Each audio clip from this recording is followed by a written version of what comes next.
Naomi's hands trembled as she clutched the silver tray, champagne flutes crashing against the Italian marble floor. The sound shattered through the penthouse like breaking glass through silence, and she felt the sting of liquid soaking through her black uniform, cold and humiliating. Every eye in the room turned toward her.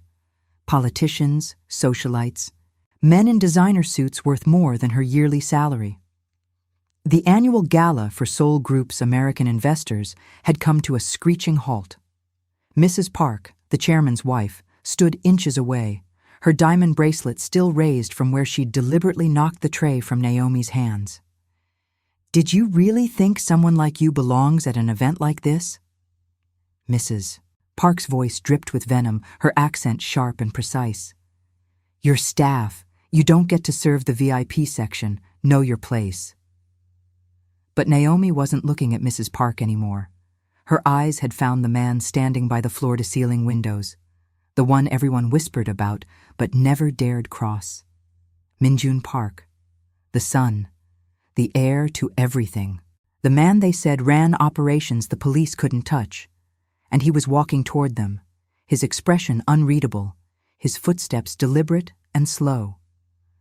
The champagne pooled around Naomi's worn flats, seeping through the thin canvas. Her face burned with shame, but she refused to look down. She'd learned early that looking down meant disappearing. She'd spent 6 years being invisible, cleaning homes where people talked around her like she was furniture, working 3 jobs to keep a roof over Elijah's head, swallowing every insult because rent was due and her son needed to eat. But standing here, soaked and humiliated in front of 200 people who earned more in a month than she'd see in her lifetime, something inside her cracked. "I was assigned to this section," Naomi said, her voice steady despite the tremor in her hands. "The event coordinator placed me here." Mrs. Park's laugh was brittle and cruel. "The event coordinator made a mistake. Someone like you doesn't serve our guests." "Someone like you." The words landed like physical blows. Naomi had heard variations her entire life, from teachers who assumed she wouldn't finish high school, from Elijah's father who'd walked away when she refused to terminate the pregnancy, from landlords who looked at her skin and suddenly remembered the apartment was no longer available. She'd learned to absorb them, to let them slide off without leaving marks.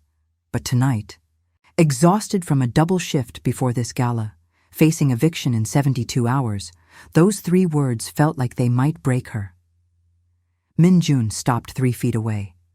Up close, he was even more intimidating than the whisper suggested.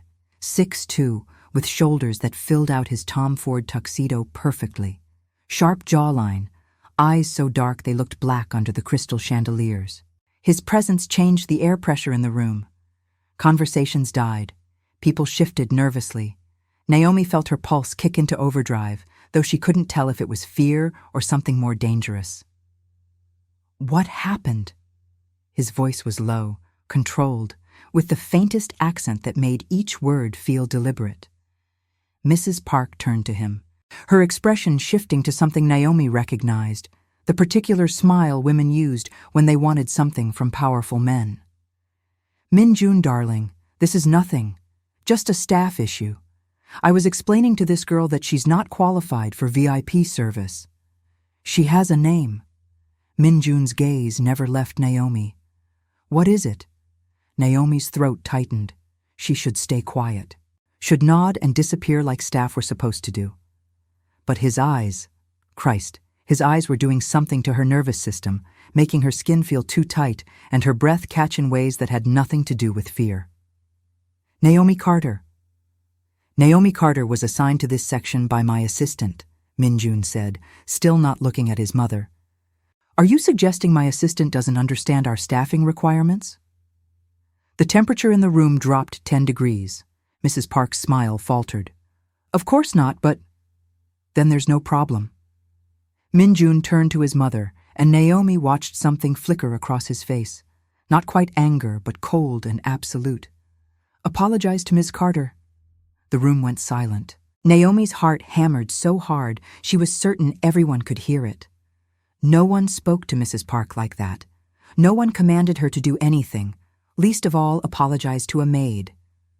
For a moment, Naomi thought the older woman might refuse. Then she saw Mrs. Park's jaw tighten, saw the calculation in her eyes as she realized her son wasn't making a request. "My apologies, Miss Carter," Mrs. Park said, each word coated in ice. "It seems there was a misunderstanding." Min-jun signaled to someone Naomi couldn't see. Within seconds, 3 staff members appeared with towels and a fresh uniform. "Ms. Carter will take a 15-minute break to change. Someone bring her a glass of water and something to eat. She's been working for—" He glanced at Naomi. "How long?" "Since 6 this morning," Naomi said before she could stop herself. "But I'm fine. I don't need—" "You need 15 minutes and food." His tone left no room for argument. Then, quieter, meant only for her. "You're shaking." She was. Her hands trembled against her sides, adrenaline and exhaustion, and something electric from his proximity, making her entire body feel like a live wire. He was standing close enough that she could smell his cologne, cedar, and something darker, expensive, the kind of scent that probably cost more than her monthly rent. Heat crawled up her neck. This was insane. She was soaked in champagne, surrounded by people who looked at her like she was dirt on their Italian marble, and her body was reacting to this man like he'd touched her. "Thank you," she managed, then hated how small her voice sounded. Min-jun nodded once, then walked away. The crowd parted for him like water around stone. In the private bathroom off the main hallway, Naomi stripped off the soaked uniform with hands that wouldn't stop trembling. A kind older staff member, Rosa, her name tag read, had given her the fresh uniform and closed the door, leaving Naomi alone with her reflection. She looked wrecked, mascara smudged, hair escaping its bun, champagne staining everything. She looked exactly like what Mrs. Park had implied she was, someone who didn't belong, except for her eyes. Her eyes looked furious. Naomi splashed cold water on her face, trying to process what had just happened. In 6 years of cleaning houses and serving at events, no one had ever defended her. No one had ever made someone apologize to her. She'd been spit on, yelled at, propositioned, and treated like furniture. And every single time she'd smiled and said, "Yes, sir," or "No, ma'am," because she needed the paycheck more than she needed dignity. But Min-jun Park had looked at his own mother and made her apologize. To a maid. To someone she'd just humiliated in front of half of LA's elite. The memory of his voice, low and controlled, with that slight rasp on certain words, made her stomach flip in ways that had nothing to do with fear. She'd felt the heat radiating from him when he stood close, had seen something flicker in his dark eyes when she'd told him her name. For 3 seconds, standing in champagne-soaked shoes with 200 people watching, she'd felt seen, really seen, not as staff, not as invisible, as a person who mattered, dangerous. The thought came sharp and immediate. This was dangerous. Men like him didn't notice women like her unless they wanted something, and whatever he wanted would cost more than she could afford to pay. Naomi thought about Elijah, probably asleep at Mrs. Rodriguez's apartment by now, his 6-year-old face peaceful and trusting. She thought about the eviction notice taped to her door, 72 hours to come up with 3 months' back rent or lose the only home her son had ever known. She thought about the bill from her mother's funeral 3 years ago that she was still paying off. $500 a month to a credit card company for the privilege of having buried the woman who raised her. She thought about the call from Elijah's school yesterday. Pay the tuition or he'd be unenrolled.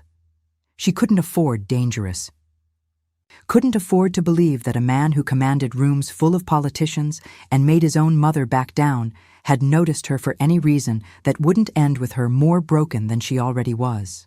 When Naomi walked back into the ballroom 20 minutes later, uniform crisp, hair fixed, face composed, she felt Min-jun's gaze find her across the room like a magnet locking onto metal. She told herself it was just leftover adrenaline, just the aftermath of humiliation and unexpected rescue. It had nothing to do with the way he looked at her, like he was trying to solve a puzzle he didn't know he wanted to solve. She was lying to herself. She knew it. But lies felt safer than whatever truth was building in the 3 feet of space between them. The rest of the gala passed in a blur. Naomi worked the VIP section like Min-jun had mandated, hyper-aware of his presence even when he was across the room. Twice, she caught him watching her, not with the calculated interest of men who wanted to proposition the help, but with something else. Something focused and intense that made her hands unsteady on expensive crystal. The third time their eyes met, he held her gaze for 3 heartbeats too long before Diane Park, his fiancée, touched his arm and pulled his attention away. Diane. Naomi had heard the whispers. Old Boston money, society darling, the perfect match for Seoul Group's heir. She was beautiful in the way only generational wealth could buy. Perfect skin, perfect hair, perfect designer gown that probably cost more than Naomi's car. She'd smiled at Naomi once during the evening, the kind of smile sharks gave before they bit. At midnight, when the gala finally ended and Naomi collected her paycheck from the coordinator, she walked out of that penthouse and made herself a promise. She would never take another Seoul Group event. Triple pay wasn't worth whatever game Min-jun Park was playing, and it definitely wasn't worth the way her traitorous body reacted every time he was near. For 3 weeks, Naomi kept that promise. She worked her regular jobs, cleaning offices in Century City, weekend shifts at a diner in Koreatown, overnight stocking at a grocery store in Westwood. She barely slept, barely ate. But she scraped together enough to push the eviction back 2 weeks and make a partial payment on the funeral debt. Then Elijah's school called. "Miss Carter, this is Principal Morrison. I'm afraid if we don't receive payment for this semester's tuition by Friday, we'll have to unenroll Elijah. I'm sorry, but we can't make any more exceptions." Naomi stood in the middle of the grocery store break room at 2 a.m, phone pressed to her ear, and felt the world tilt. Elijah loved that school. It was the one good thing she'd managed to give him. Small class sizes, art programs, teachers who actually cared.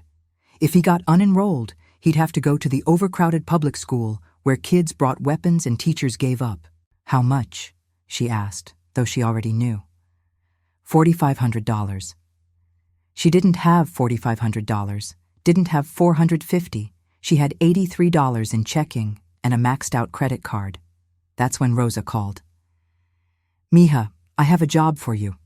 Good pay.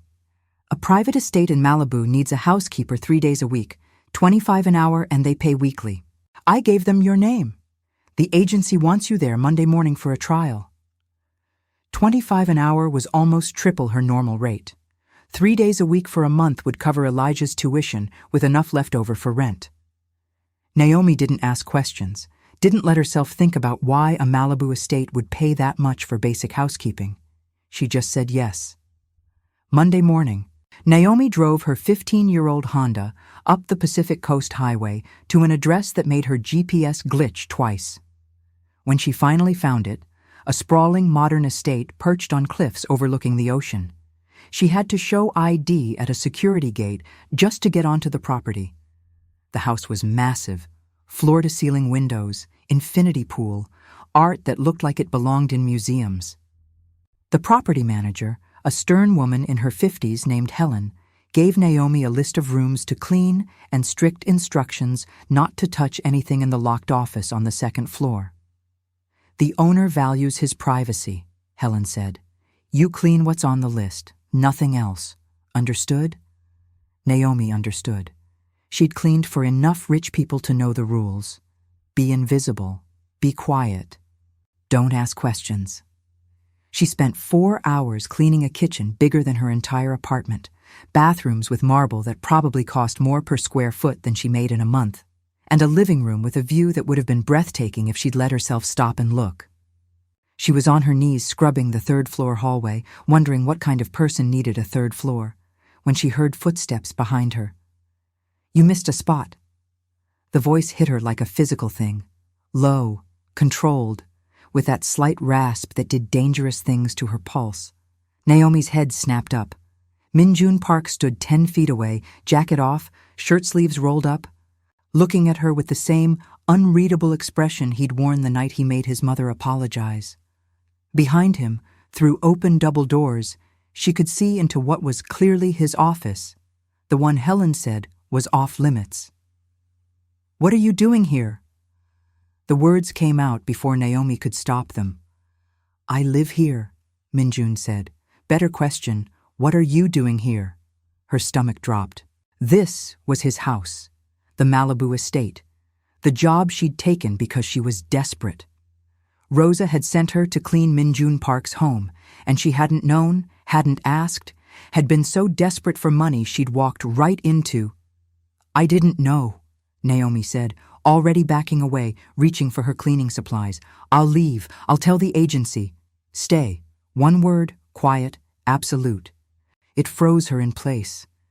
Min-jun walked toward her with the same deliberate steps he'd used at the gala, and Naomi's heart kicked into the same traitor rhythm it had then. He stopped 3 feet away, the same distance like he'd measured it, and studied her with eyes that saw too much. "Why did my mother target you that night?" he asked. "What really happened?" Naomi's first instinct was to lie, to say she didn't know what he was talking about.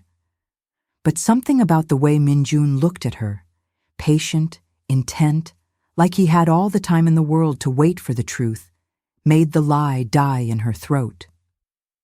"A board member," she said finally. "Mr. Castellano. He was having trouble with the crab cakes, allergic to shellfish, he said. I brought him the vegetarian option, and he asked where I was from. We talked for maybe 2 minutes. He said I was articulate." The word tasted bitter. "Your fiancé saw us. 10 minutes later, she knocked the tray out of my hands." Min-jun's expression didn't change, but something shifted in his eyes. Calculation. Anger. Not at her. She recognized that immediately. At Diane. "What exactly did Diane say to you before my mother intervened?" Naomi hesitated. She was still on her knees on his hallway floor, cleaning supplies scattered around her, while he stood there in a $1,000 shirt, looking at her like she was a puzzle he intended to solve. The power dynamic couldn't have been clearer. She should make an excuse and leave, should put as much distance between herself and this man as possible. But she needed this job, needed it desperately enough to swallow her pride and answer his questions. She said, "Staff trash," Naomi said quietly. "That I was embarrassing myself thinking I could have conversations with people like Mr. Castellano. That I should remember what I was." The muscle in Min-jun's jaw tightened. For 3 seconds, he didn't speak. Then, "You'll work directly for me now, not the agency. 35 an hour, paid daily. You clean, but you also organize my files, manage household inventory, coordinate with vendors. Helen will train you on everything else." Naomi's mind went blank. 35 an hour was more than she made at all 3 of her other jobs combined. It was also completely insane. "Why?" "Because you need the money, and I need someone I can trust." Min-jun's tone was matter-of-fact, like he was discussing the weather. "The agency sends a different person every month. You've been working 3 jobs for years. You won't steal, you won't gossip, and you're smart enough to handle more than scrubbing floors. You don't know anything about me. I know you worked a double shift before a 4-hour gala. I know you have a 6-year-old son and you're 3 months behind on rent. I know you're paying off your mother's funeral and your son's school called about tuition." He paused. "I know you didn't back down when my mother tried to humiliate you." Naomi's heart hammered against her ribs. "How do you know all that? I make it my business to know things." Min-jun stepped closer, not threatening, just deliberate. "Do you want the job or not?" Every instinct screamed that this was a mistake, that accepting meant binding herself to a man whose world operated by rules she didn't understand, a man who made her pulse race and her hands unsteady, a man engaged to someone who'd already tried to destroy her once. But 35 an hour meant she could pay Elijah's tuition, could catch up on rent, could maybe, finally, stop drowning. "Yes," Naomi said. I want the job. Something flickered across Min-jun's face. Satisfaction, maybe. Or something else she couldn't name. Good. You start tomorrow? 8 a.m. Bring your son if school's closed. Helen will show you the rest. He walked away before she could respond, disappearing into his office and closing the door with a quiet click that felt impossibly loud. Naomi sat back on her heels, staring at the space where he'd stood, and tried to remember how to breathe. What she didn't know was that Min-jun closed his office door, leaned against it, and exhaled for the first time since he'd found Naomi on her knees in his hallway. Seeing her there, in his home, looking exhausted and wary and proud, had done something to his chest he didn't recognize. Want, yes, but also something more complicated. The need to fix things, to make the exhaustion in her eyes disappear, to prove she was right to trust him even though every rational part of her probably screamed not to. This was a problem. Min-jun had built an empire on emotional distance. Caring about people made you weak, made you vulnerable, made you stupid. He'd learned that watching his father love his mother despite her cruelty, watching good men destroyed by loyalty to the wrong people, so he'd stopped caring, stopped feeling anything beyond the satisfaction of a deal closed or a rival eliminated. Naomi Carter was threatening that in ways he didn't fully understand yet, and the smart thing, the safe thing, would be to send her away, pay her tuition as a one-time gift and never see her again. But Min-jun hadn't built his reputation by playing it safe. And something about the way she'd looked him in the eye and said, I was assigned to this section, with champagne soaking through her uniform and 200 people watching, had gotten under his skin. He was going to figure out why, even if it was the most dangerous thing he'd ever done. The next morning, Naomi arrived at 8 a.m. sharp with a notebook and 3 different pens because she didn't know what kind of filing system a man like Min-jun Park used. Helen met her at the door with a tablet, a company credit card, and a list of responsibilities that made Naomi's head spin. You'll manage the household accounts, Helen said, walking her through room after room of impossible luxury. Order everything from groceries to furniture. Coordinate with the gardeners, pool service, security rotations. Mr. Park values efficiency and discretion above everything else. Can you handle that? Naomi thought about juggling 3 jobs, a 6-year-old, and constantly shifting bills for 6 years. Yes. Good. Helen handed her the tablet. His coffee is in the kitchen at 8:30. Black, no sugar. Don't be late. At 8:28, Naomi walked into the kitchen with a cup of coffee and found Min-jun already there, leaning against the counter in gym clothes, reading something on his phone. Sweat dampened his shirt. He must have been working out. The sight of him, powerful shoulders, strong forearms, hair slightly mussed, did something unfortunate to her pulse. She set the coffee down. Helen said, 8:30. Min-jun glanced up, and for half a second something crossed his face when he saw her, something that made her skin feel warm. You're early. I'm never late. Naomi turned to leave.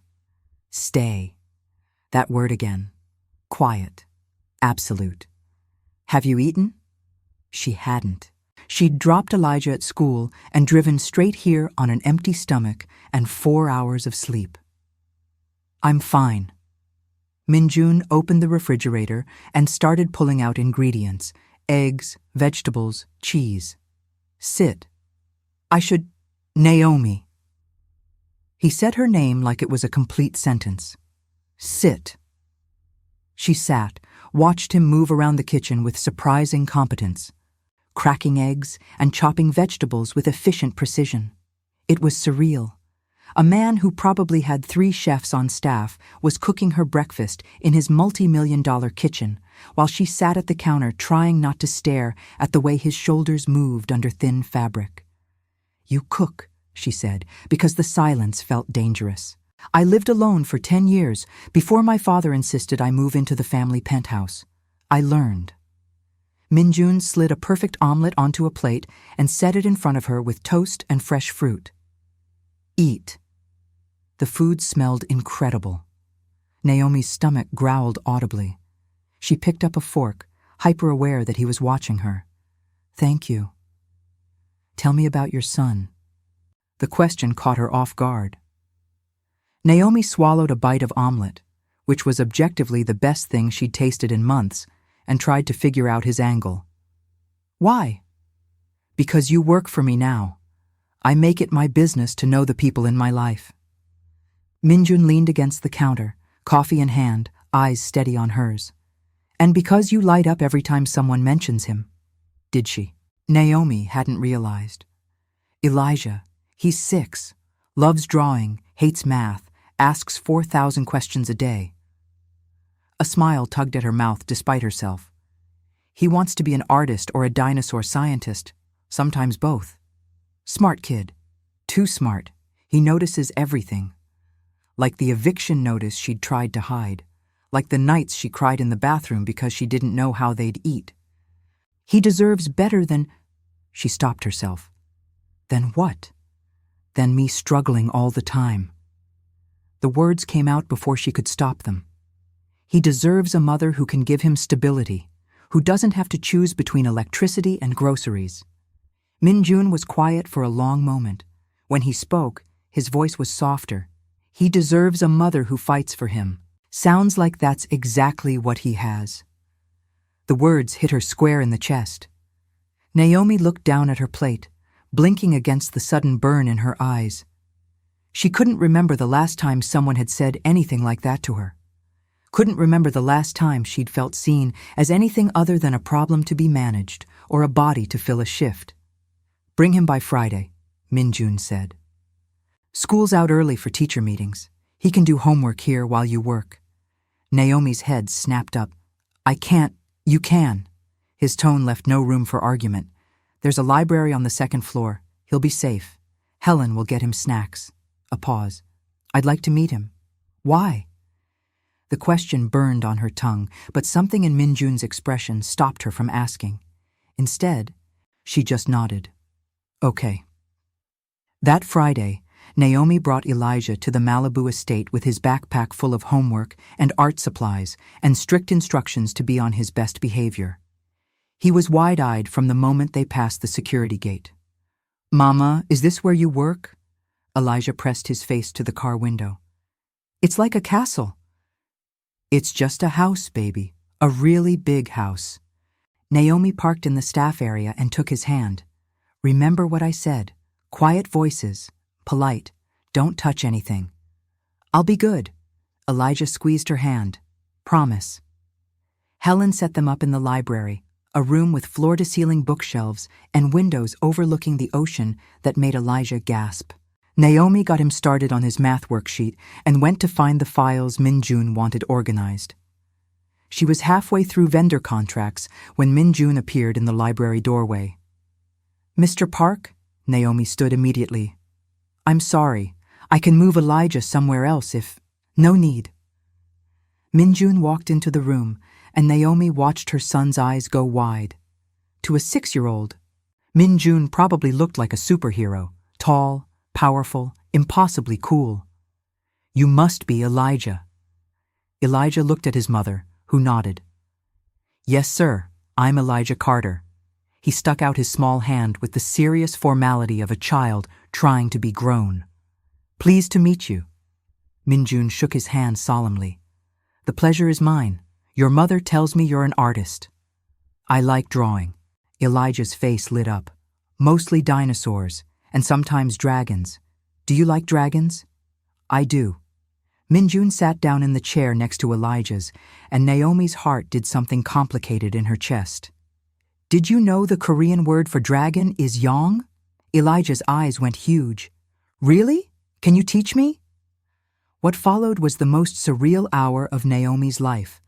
She tried to work on vendor contracts while Min-jun, a man who ran criminal operations across the West Coast, patiently taught her 6-year-old son Korean words and phrases. Elijah soaked it up like a sponge, repeating syllables with exaggerated concentration while Min-jun corrected his pronunciation with surprising gentleness. "You're a natural," Min-jun said, Better accent than most adults I teach. Elijah beamed. Mama, did you hear? I'm a natural. I heard, baby. Naomi's throat felt tight. She couldn't remember the last time another man had paid attention to her son like this.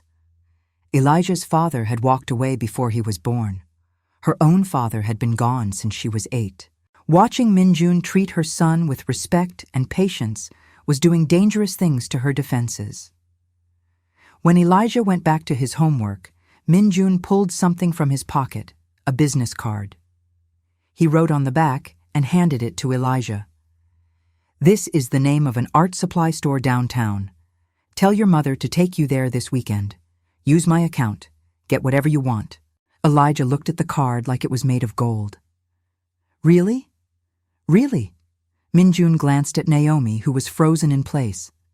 Every artist needs proper supplies. I can't accept that, Naomi said the moment Elijah was out of earshot, having run to tell Helen about learning Korean. You can. Min-jun stood close enough that she could smell his cologne, cedar and something darker that made her pulse spike. It's a gift for him, not you. It's too much. It's nothing. His voice dropped lower. Let me do this. They were standing too close enough that Naomi could feel the heat radiating from him, close enough to see the flecks of amber in his dark eyes. Her heart hammered against her ribs. She should step back, should maintain distance, should remember that this man was engaged, dangerous, and completely off limits. She didn't step back. Why? The word came out barely above a whisper. Why are you doing any of this? Min-jun looked at her like he was trying to figure out the answer himself. For 3 heartbeats, neither of them moved. The air between them felt electric, charged, like something inevitable was building. Then his phone buzzed. The spell broke. Min-jun stepped back, checking the message with a muttered curse. I have to take this. He left the library, and Naomi stood there with her heart racing, trying to convince herself that what she'd seen in his eyes was just her imagination, that the way he looked at her son with something close to tenderness meant nothing, that accepting his help wouldn't lead her somewhere she couldn't come back from. She was lying to herself. Again. And every day, the lie got harder to believe. The weekend passed in a blur. Naomi took Elijah to the art supply store, where they spent 2 hours selecting everything from professional-grade colored pencils to canvas boards and watercolors. The total came to $800. The cashier didn't even blink when Naomi used Min-jun's account number. Mr. Park's one of our best customers, the woman said cheerfully. He has excellent taste. Elijah talked about nothing but Mr. Park for the entire drive home. How cool he was. How he knew everything about dragons. Could they visit again soon? Naomi didn't know how to explain that visiting again meant getting deeper into a situation she didn't fully understand. That every hour in Min-jun's presence made it harder to remember why falling for him was a terrible idea. Monday morning, she arrived at the estate to find an envelope on the kitchen counter with her name on it. Inside was a check for $3,500, a week's salary, and a note in Min-jun's handwriting. For Elijah's tuition, non-negotiable. M. Naomi stood in that kitchen, check trembling in her hands, and felt something crack open in her chest. No one had ever taken care of her like this. No one had ever seen what she needed and simply provided it without asking for anything in return. It was terrifying and intoxicating and completely impossible to resist. 3 weeks had passed since Elijah's first visit to the Malibu estate, and Naomi's life had shifted in ways she was still trying to process. The art supply store trip had turned into a standing monthly appointment. Min-jun appeared wherever she was working with questions that could have been emails and conversations that lasted longer than necessary. Elijah asked about Mr. Park constantly, when they'd see him again. Could he teach more Korean? Did he really own the whole ocean view? Naomi told herself it meant nothing, that Min-jun was just being kind, that the way her pulse jumped every time he walked into a room was simple biology. anyone would react to that much concentrated power and intensity. She was still lying to herself, but the lie was getting harder to maintain. It was a Tuesday afternoon when things started shifting into dangerous territory. Naomi was in Min-jun's office organizing contract files, a task he could have assigned to any of his actual employees, but had specifically asked her to handle. The room smelled like him, cedar and something darker. It was distracting in ways that made her hands unsteady. She was filing the last document when she found it, a folder labeled Diane Whitmore, Personal, tucked behind quarterly reports. Naomi knew she shouldn't look, knew that whatever was inside was none of her business, but her hands opened the folder anyway. Inside were background checks, financial records, a private investigator's report dated 2 months ago, and on top, a memo in Min-jun's handwriting. Offshore accounts verify transactions before engagement announcement. Naomi's stomach dropped. She was reading something she absolutely should not be reading. She moved to close the folder when footsteps sounded in the hallway. Min-jun appeared in the doorway, jacket off, sleeves rolled up. He stopped when he saw what she was holding. For 3 seconds, neither of them moved. "I'm sorry," Naomi said quickly, closing the folder. "I wasn't snooping. It was in the wrong place. And What did you see?" His voice was calm, too calm. "Nothing, just the label." The lie tasted bitter. "I'll put it back. I'm sorry." Min-jun walked into the office and closed the door. The click of the lock was quiet, but definitive. Naomi's heart kicked into overdrive. They were alone, in his office, with evidence that he was investigating his own fiancée. "You're a terrible liar," Min-jun said, moving closer. "What did you see?" Naomi clutched the folder against her chest like armor. "Offshore accounts, a PI report, that's all, I swear." "And what do you think that means?" "That either you don't trust her or you already know she's doing something wrong." The words came out before Naomi could stop them. "And if you know, why are you still engaged to her?" Something shifted in Min-jun's expression. He stopped 3 feet away, that same measured distance he always kept, and looked at her with an intensity that made her skin feel too tight. "Because ending an engagement to someone from Diane's family requires evidence that can't be disputed. Because my father arranged this marriage for business reasons I can't explain in 5 minutes. Because—" He stopped himself. "Because what?" "Because 3 months ago I didn't care enough to fight it." His voice dropped lower. That changed. The air between them felt electric. Naomi knew she should look away, should put the folder down and leave, should stop whatever was happening before it became something neither of them could take back. But she couldn't move, couldn't breathe, couldn't do anything except stare at this man who was looking at her like she'd become the most important thing in his world without either of them meaning for it to happen. When? The word barely made it past her lips. When did it change? "The night you stood in champagne-soaked shoes and told my mother you were assigned to that section." Min-jun took another step closer. 2 feet now, close enough that she could see the muscle ticking in his jaw. "You looked at me like you weren't sure if I was going to save you or destroy you. And I realized I'd spent 5 years feeling nothing, and then you walked into my life and made me want to feel everything." Naomi's breath caught. This was wrong. He was engaged. She worked for him. This violated every boundary she'd carefully constructed. "Min-jun, tell me you don't feel it." Another step, 1 foot between them now. "Tell me I'm imagining the way you react every time I'm near you. Tell me your pulse isn't racing right now." It was. Her pulse hammered so hard she could hear it. Heat crawled up her neck. Every nerve ending was aware of his proximity, the way he smelled, the way he took up space, the way his voice did dangerous things to her self-control. She should lie, should protect herself, should remember that getting close to him would only end in devastation. "I can't," she whispered. "I can't tell you that. For one heartbeat, Min-jun looked like he was going to kiss her. His eyes dropped to her mouth. His hand lifted slightly, like he was fighting the urge to touch her. The air compressed between them, charged with want and fear in equal measure. Then his phone rang. The sound shattered the moment like glass. Min-jun stepped back, jaw tight, and answered with a clipped, "What?" Naomi fled, walked out of his office on shaking legs, and didn't stop until she was in the kitchen with Helen, pretending to review vendor invoices while her heart tried to remember how to beat normally. What she didn't know was that Min-jun stood in his office for 5 full minutes after she left, hands braced on his desk, trying to remember the last time he'd lost control like that.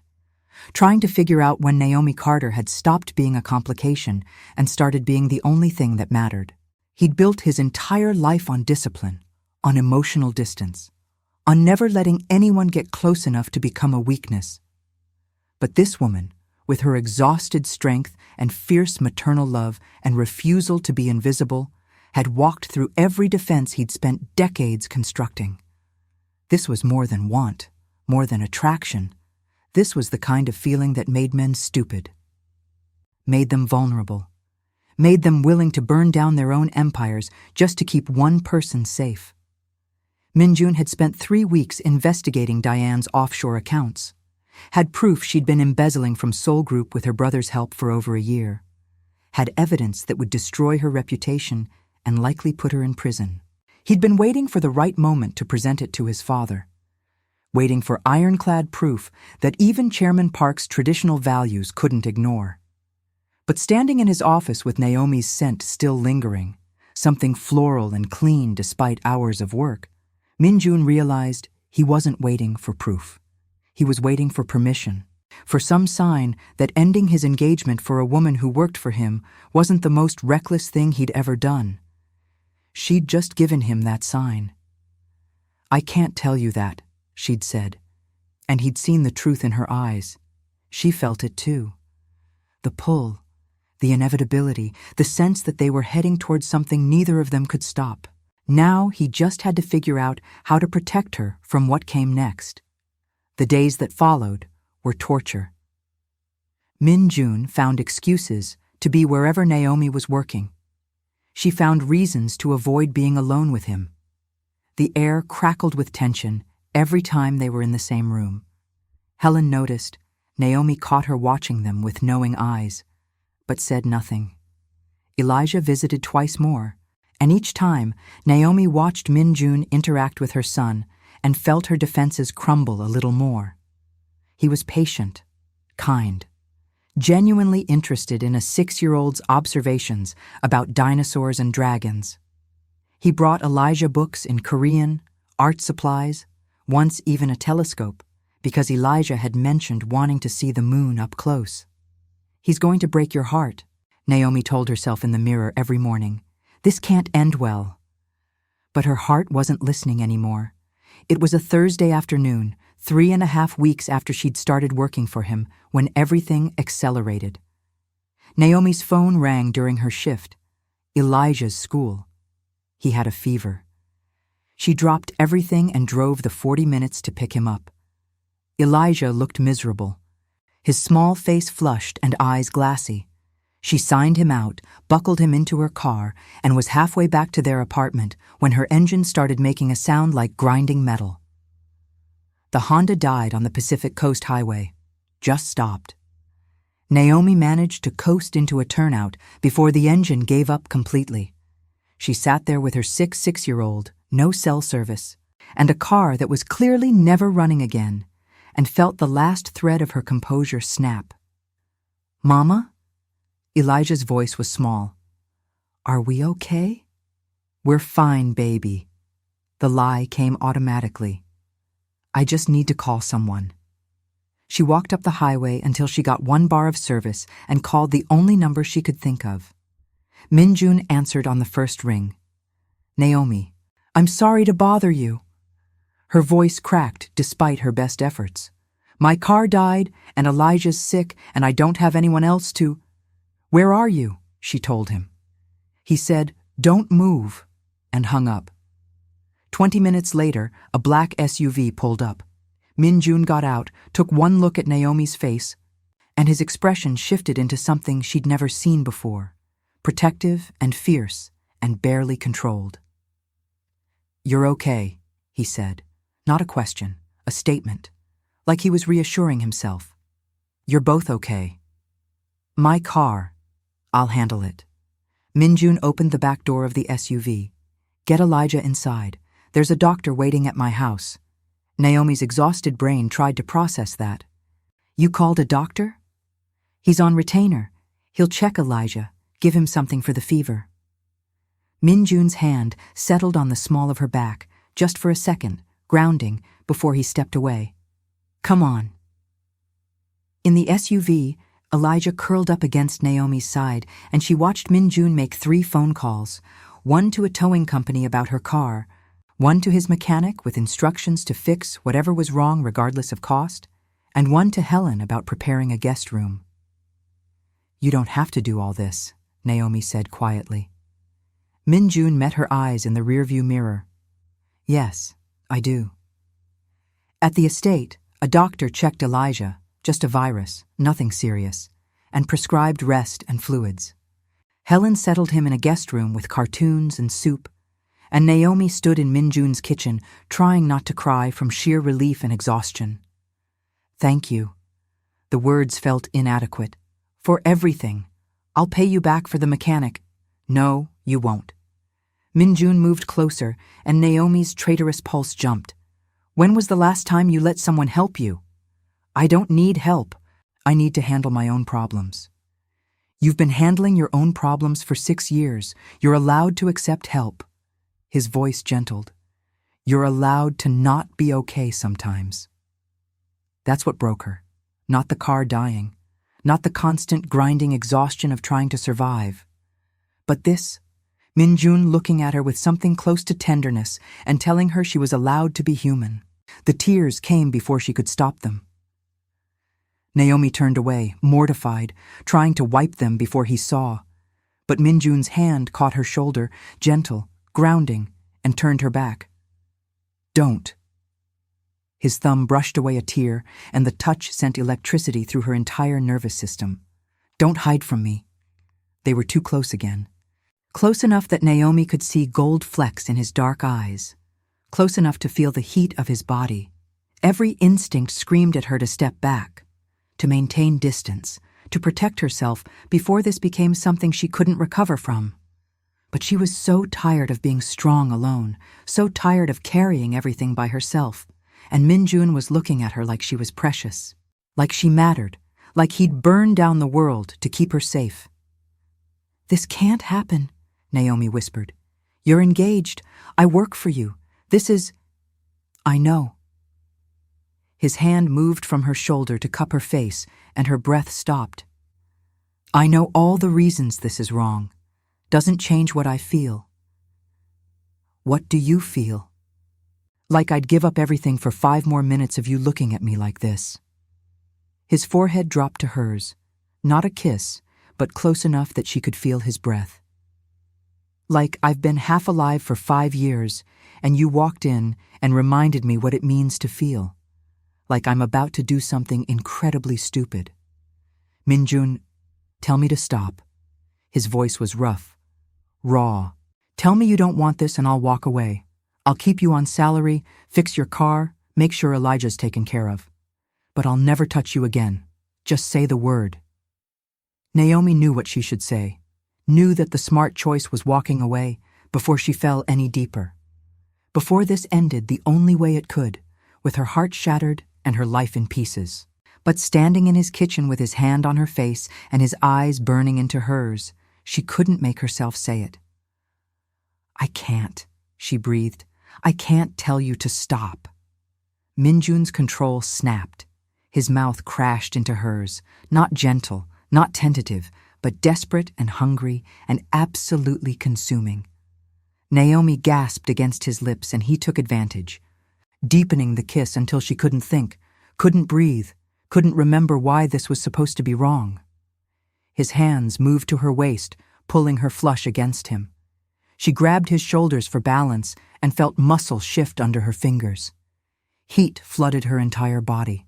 She'd never been kissed like this, like she was oxygen and he was drowning. Like nothing else in the world existed except the two of them and this moment. When they finally broke apart, both breathing hard, Min-jun pressed his forehead to hers again. "We need to stop." "I know." Neither of them moved. "Elijah's upstairs." "I know. This changes everything." "I know." Naomi's hands were still on his shoulders. She couldn't make herself let go. "This is the stupidest thing I've ever done." "Second stupidest." Min-jun's thumb traced her jaw. "First was walking away from you after the gala." They stood like that, wrapped around each other, hearts racing, both terrified of what came next, until footsteps sounded upstairs. They broke apart, putting careful distance between them just as Helen appeared at the top of the stairs. "Elijah's asking for you," Helen called down. "Fever's breaking. He wants to show you something he drew." Naomi nodded, not trusting her voice, and headed upstairs. Min-jun watched her go, then walked to his office and closed the door.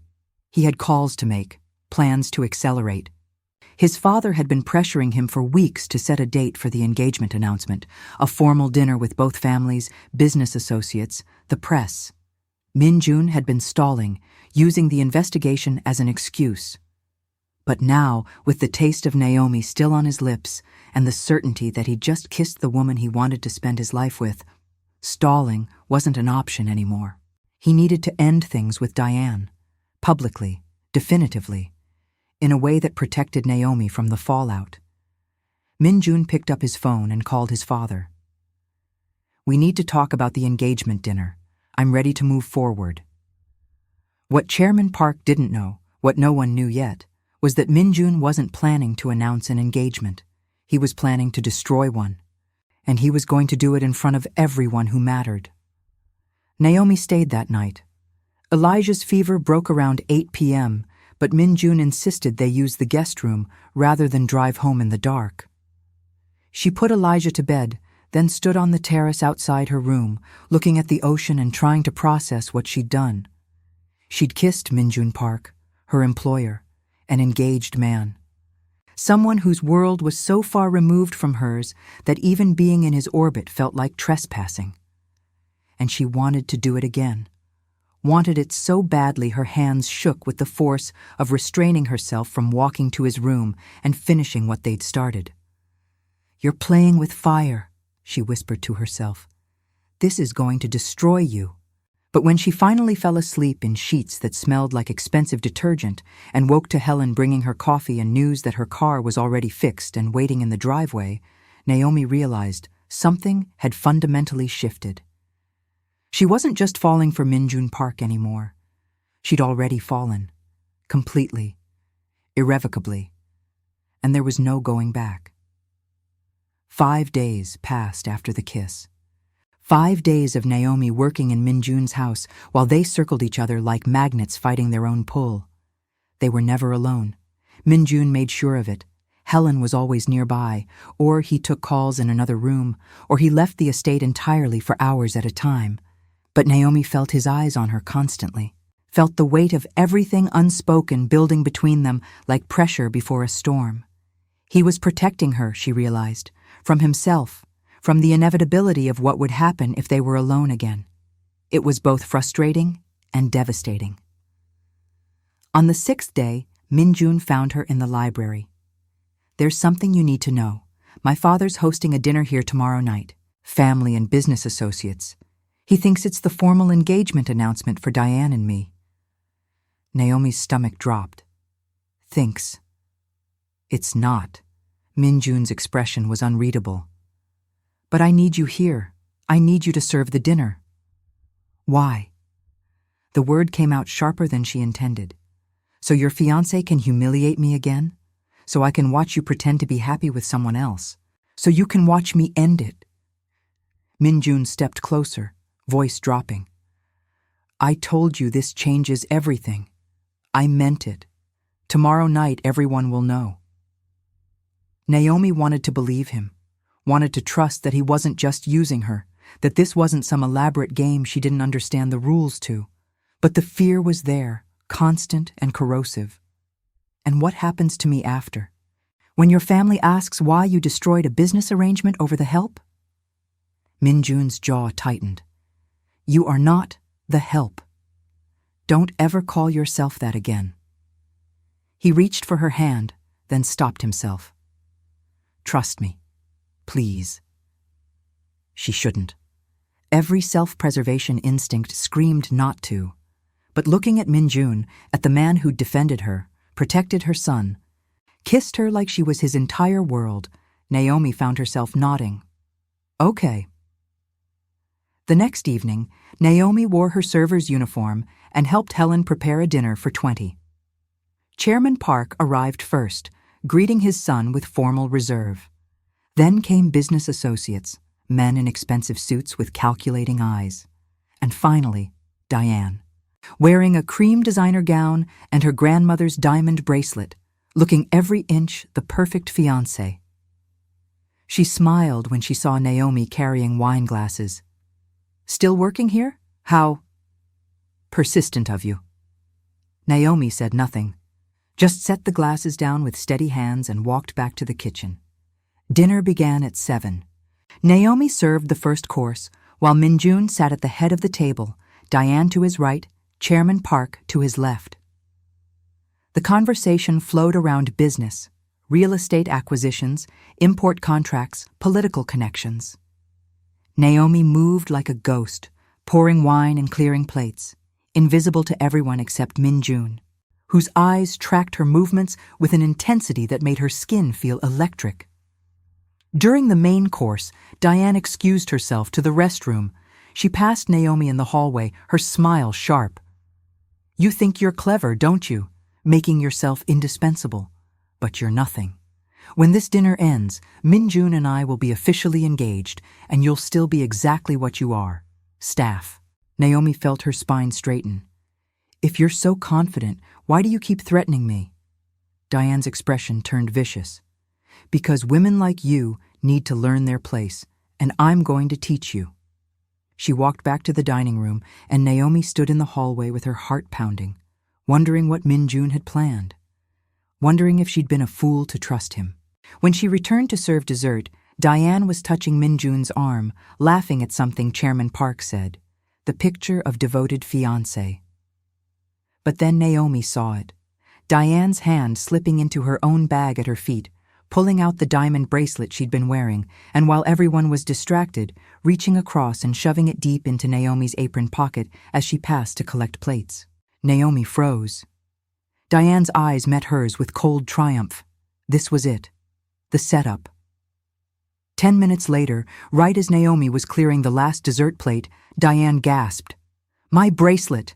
My grandmother's bracelet is missing! The table went silent. Chairman Park frowned. Are you certain you wore it? I had it during dinner. I remember specifically. Diane's voice rose with false panic. It was right here on my wrist. Now it's gone. One of the business associates cleared his throat uncomfortably. Another glanced at Naomi with suspicion already forming in his eyes. Perhaps it fell off, Min-jun said calmly. Too calmly. No, I would have noticed. Diane turned to Naomi with manufactured concern. You've been moving around the table all evening. Did you see anything? The accusation was clear, even without being spoken. Naomi felt every eye turn toward her, felt the familiar weight of being judged, found guilty before she could even defend herself. I didn't touch your bracelet, Naomi said quietly. Of course you'd say that. Diane's sympathy was razor sharp. But perhaps we should check, just to be certain. Min-jun, darling, maybe we should have her empty her pockets, for everyone's peace of mind. The trap was perfect. If Naomi refused, they'd assume guilt. If she agreed, they'd find the bracelet. Chairman Park looked uncomfortable. Diane, this seems excessive. I agree, Min-jun said, standing. It does seem excessive, almost, planned. Diane's smile faltered for just a second. What are you implying? I'm not implying anything. Min-jun walked to his laptop on the side table and opened it. I'm stating a fact. Before dinner, I had cameras installed in every room of this house, including the dining room. He turned the screen to face the table. Shall we see what they recorded? The blood drained from Diane's face. That's not necessary. I'm sure the bracelet will turn up. I insist. Min-jun pressed play. The footage was crystal clear. It showed Diane during dessert, removing her bracelet under the table, waiting until everyone was distracted, then deliberately shoving it into Naomi's apron pocket as she passed. The timestamp was right there, undeniable. The table erupted in shocked murmurs. Chairman Park's expression went from uncomfortable to thunderous. Diane stood abruptly, knocking her chair back. This is ridiculous. That footage is clearly doctored. Is it? Min-jun clicked to another video. This is from your apartment. 3 weeks ago. You and your brother discussing how much you've embezzled from Seoul Group. Should I play it for everyone? Diane went white. You had no right. I had every right. Min-jun's voice could have cut steel. You've been stealing from my family for 14 months. You planted evidence on a previous household employee who threatened to expose you. And tonight, you tried to frame Naomi for theft because you knew. His eyes locked onto hers. You knew she mattered to me. Chairman Park stood. Min-jun, what is the meaning of this?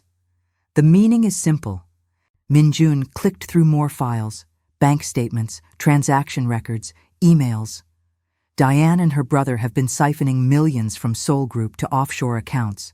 They plan to frame you for embezzlement after our wedding, then seize control of the company. He turned to Diane. Did I miss anything? Diane's perfect composure shattered. You bastard! You think you can humiliate me like this? My family will destroy you. Your family, Min-jun interrupted, voice deadly quiet. We'll be too busy with federal investigators to destroy anyone. Now get out of my house. For 3 seconds, no one moved.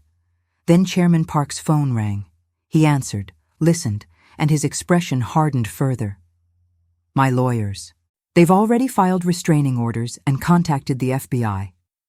He looked at Diane with something close to disgust.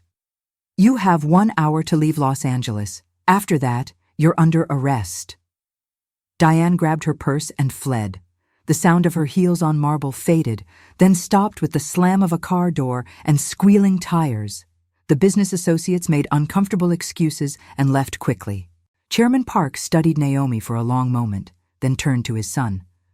We'll discuss this tomorrow. All of it. His tone was stern, but something in his eyes looked almost impressed. Ms. Carter, my apologies for what you endured tonight. He left. Helen quietly disappeared to the kitchen. And Naomi stood in the dining room with the bracelet still in her pocket and her world tilting on its axis. You knew, she said quietly. You knew she'd try something tonight. I suspected. Min-jun moved closer. I've had cameras everywhere for weeks. I knew she was unstable, knew she saw you as a threat. He set the bracelet down. I wasn't going to let her destroy you. You used me as bait. I protected you. He set the bracelet down. There's a difference. Naomi should be angry, should be furious. But standing there with Min-jun looking at her like she was the only thing in the world that mattered, all she felt was overwhelming relief and something bigger, something terrifying. Why? The question came out broken. Why does any of this matter to you? Because I'm in love with you. The words were simple. Absolute. Because somewhere between you standing in champagne-soaked shoes and teaching Elijah Korean, I stopped being able to imagine my life without you in it. Because you walked into my world and made me want to be someone worthy of the way you look at me. Naomi's breath stopped. Min-jun, I know all the reasons this won't work. I know I'm dangerous. I know my world will put targets on your back. I know you deserve someone safe and good. His hand cupped her face. But I'm a selfish man, Naomi, and I'm choosing you anyway, if you'll have me. She should say no. should protect herself and Elijah, should remember that fairy tales don't happen to women who clean floors, but looking at Min-jun, this powerful, dangerous man looking at her like she was his entire world, Naomi realized she'd already made her choice weeks ago. "Yes," she whispered. "Yes." Min-jun kissed her like a man who'd been given permission to finally take what he wanted. His mouth claimed hers with desperate intensity, one hand tangling in her hair while the other pulled her flush against him. Naomi gasped, and he deepened the kiss, tasting her like he was memorizing every detail.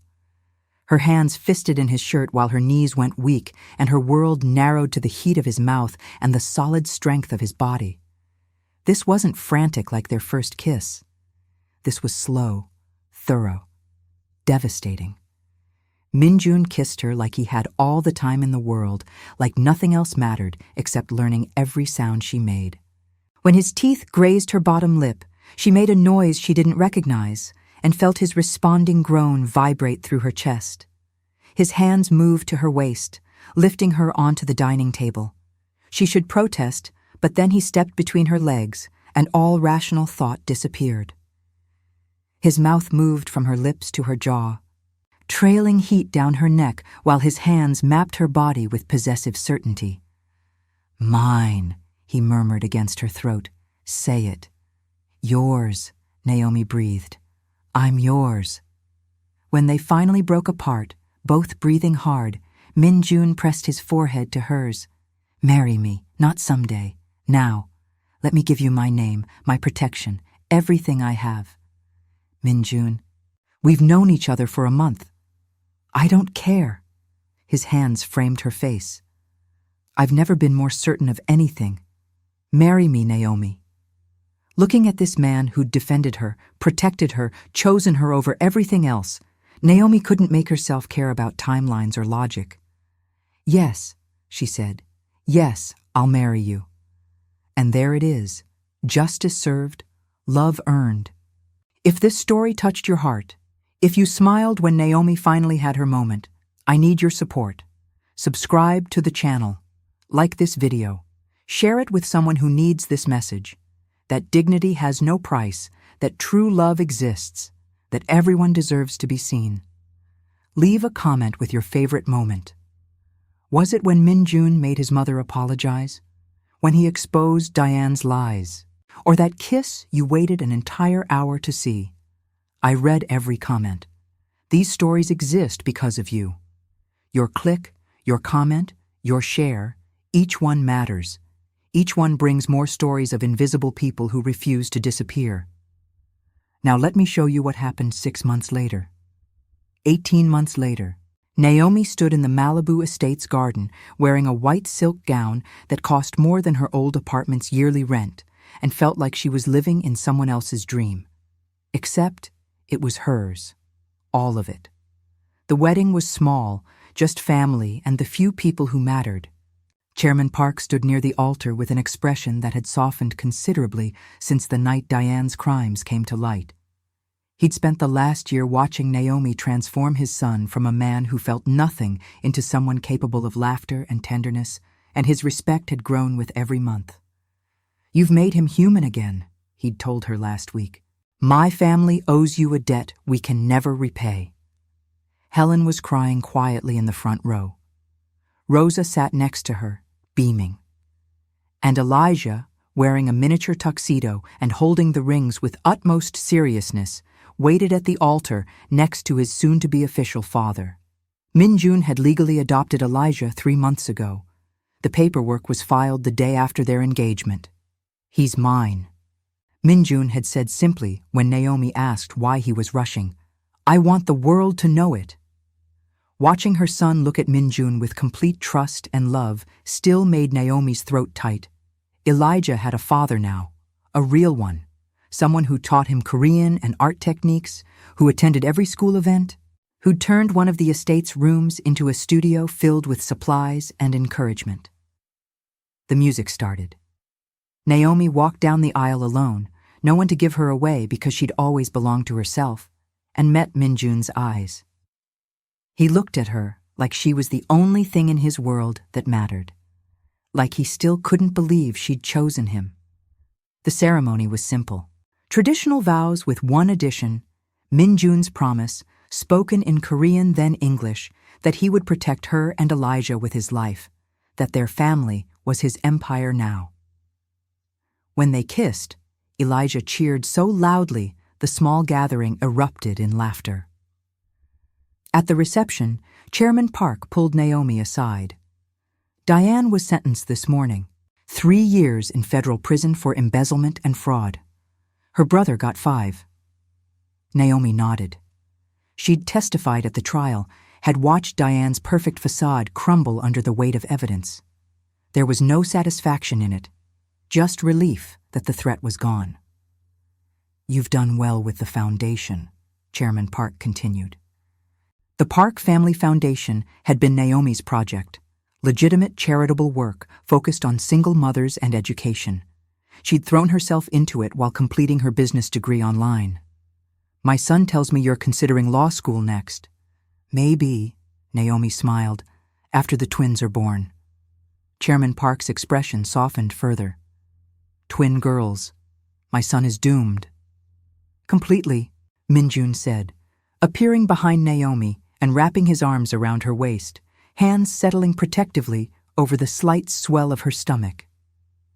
"And I wouldn't have it any other way." That evening, after the guests had left and Elijah was asleep in his room, Naomi stood on the terrace overlooking the ocean with Min-jun's arms around her. The same view that had seemed impossible 18 months ago now felt like home. "What are you thinking?" Min-jun asked, his chin resting on her shoulder. "That I used to clean floors in houses like this." Naomi leaned back into his warmth. "That 18 months ago, I was facing eviction and couldn't afford my son's tuition. That your mother knocked champagne out of my hands, and I thought my life was over. And now? Now I'm standing in my own home, wearing a wedding ring that means something, carrying your daughters, and watching our son sleep peacefully because he knows he's safe and loved." She turned in his arms. "Now I know my life was just beginning." Min-jun kissed her softly. "I love you, both of you. All 4 of you, soon." "I love you too." Naomi smiled against his lips. "Even though you're still dangerous and impossible. Especially because of that," he corrected, pulling her closer. Below them, the ocean crashed against the cliffs. Inside, Elijah slept surrounded by his art and the certainty of being wanted. And Naomi Carter, now Naomi Park, realized that the woman who'd stood in champagne-soaked shoes, being humiliated by people who thought she was nothing, had been right about one thing. She didn't belong in their world. She'd built her own. One where dignity wasn't determined by bank accounts. Where love mattered more than pedigree. Where a maid could become a queen not by changing who she was, but by finding someone who recognized her worth all along. The empire was hers now, and she'd earned every inch of it.